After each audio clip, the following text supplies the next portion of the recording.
Hi, welcome back to Skyworld. Aston Martin is likely entering a tumultuous phase within its organization, as discussions have emerged regarding the potential replacement of Lance.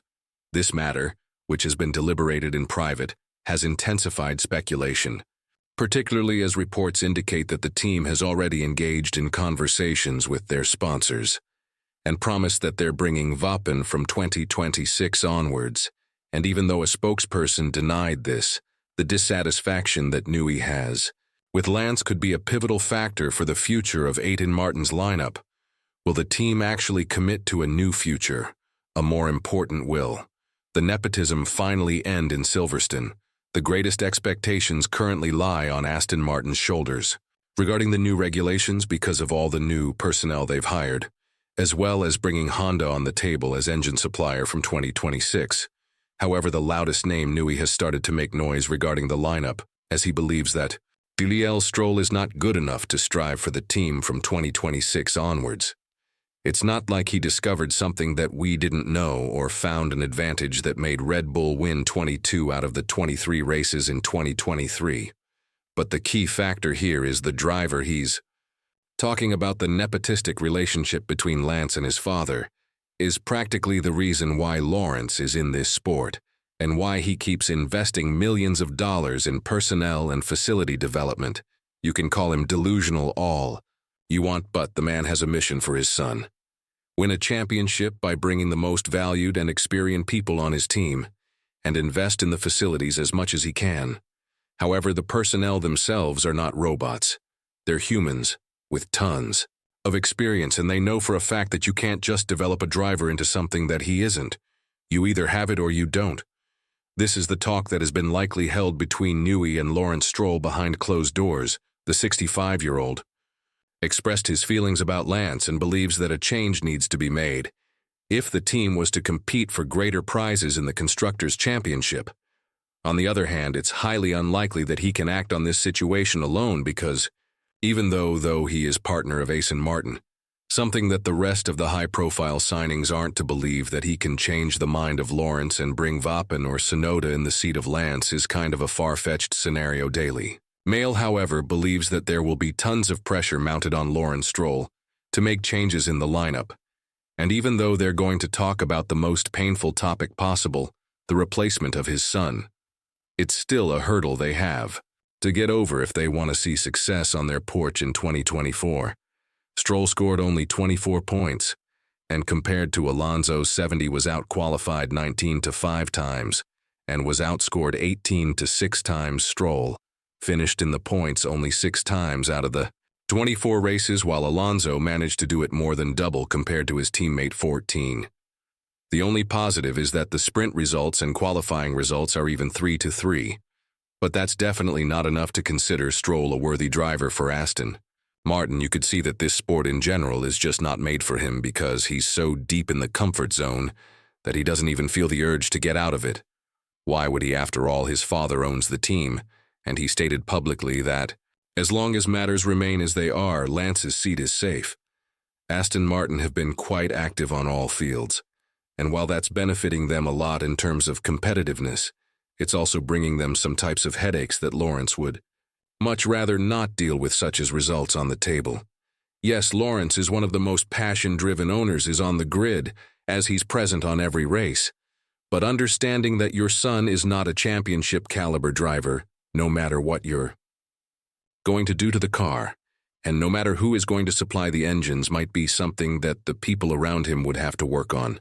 So even though Ney expressed his dissatisfaction with Lance, it's still status quo in Silverstone as we speak. What we want to emphasize more is the fact that the voice of Newey is a bit more valued compared to, for example, Card or Cowell, because Adrian will serve as the managing technical partner, which means he might have a greater say in which direction the team would move. Ultimately, it would be the choice of Lawrence, and he would have to make a decision.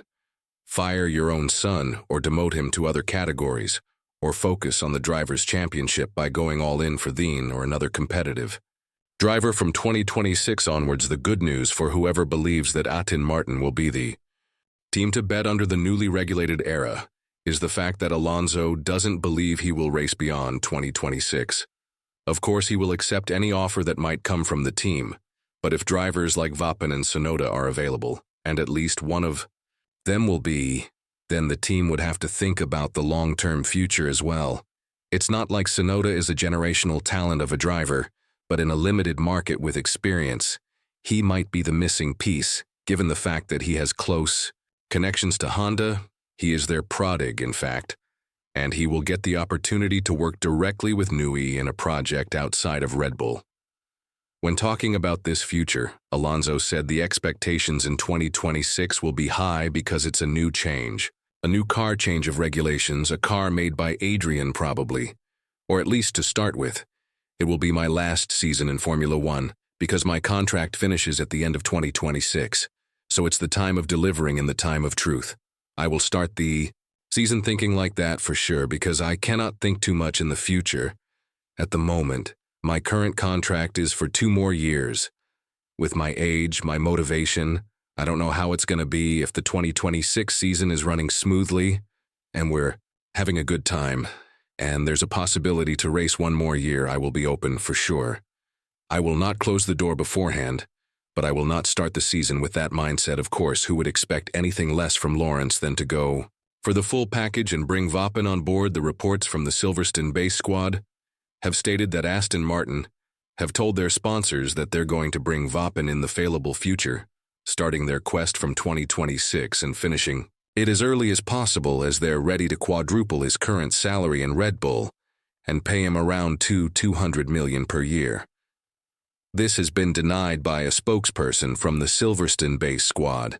However, you can never say never, especially with this team, because Newey also wanted a CTB back work-from-home role before he accepted what he was offered from Aston Martin.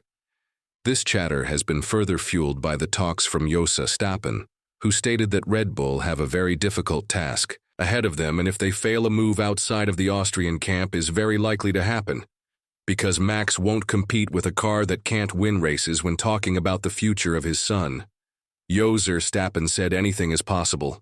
Max can stay at Red Bull if he sees a sense in it. His goal is to be able to win races. If he is of the opinion that this is no longer possible at Red Bull, a change is not ruled out. Red Bull has to build a car that is no longer difficult to drive. If you look at the second half of 2024, you can't be optimistic. Red Bull has a big task ahead of it in 2025. This Sten himself has been adamant that if the team continues with the current development curve, they're very unlikely to win the 5th championship in a row in the drivers' category. And whether we like it or not, these chatters and rumors are slowly but surely turning into a realistic story, where if Red Bull fails miserably in 2025, and in the first year of 2026, Max will try to look outside of the box and seek another pasture. When talking about it, the 4-time world champion gave a diplomatic response, but nevertheless he hinted that he doesn't care about legacy, and he will drive wherever he feels happy. When talking about it, to a greater extent, Max said, "It's not like I need to try and win the world championship somewhere else. That is not a desire from my side. I'm just happy where I'm at, and it would also be very beautiful if you could just stay with one team and race there forever.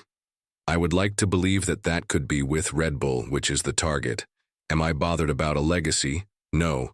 I don't value my success because of what other people say. If I am happy, that's all that matters in sport. You also need a bit of luck to be in the right team for a long time. It doesn't matter that the guy with the most titles is actually the best. Changes will come. That's for sure.